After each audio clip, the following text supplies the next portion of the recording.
And so some of the things we need to think about is how do we get medicine back to where it should be? How do we get the decision-making back to where it should be based upon the value, the judgment of what needs to be done, not upon fear of liability. I know this is a huge issue, fear of being sued, fear of not doing enough, fear of not getting enough by way of reimbursement. But you are in the best position as doctors, I would argue, to start to tell us that. How do we get back to that place? Including talking about what your medical schools do, about training young doctors, about what fields they're going to go into.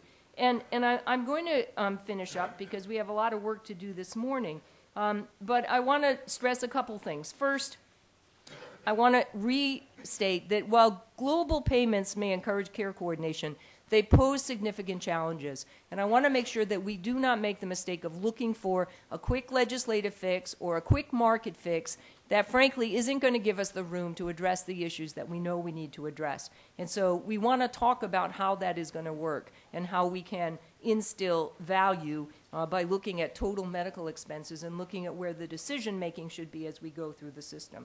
We believe that payment reform should result in a system that benefits, such as better integration of care and better alignment of system incentives, but those are devil in the details. And that is where the multidisciplinary piece comes in, because docs aren't going to solve it, hospitals aren't going to solve it, I'm not going to solve it, the legislature won't solve it alone, but we will solve it, and I am hopeful in a way that I am, I'm not overly hopeful, but I'm hopeful in a way that I'm not for other issues right now, that we in Massachusetts have made this commitment and have the will and the resources to continue to do this work.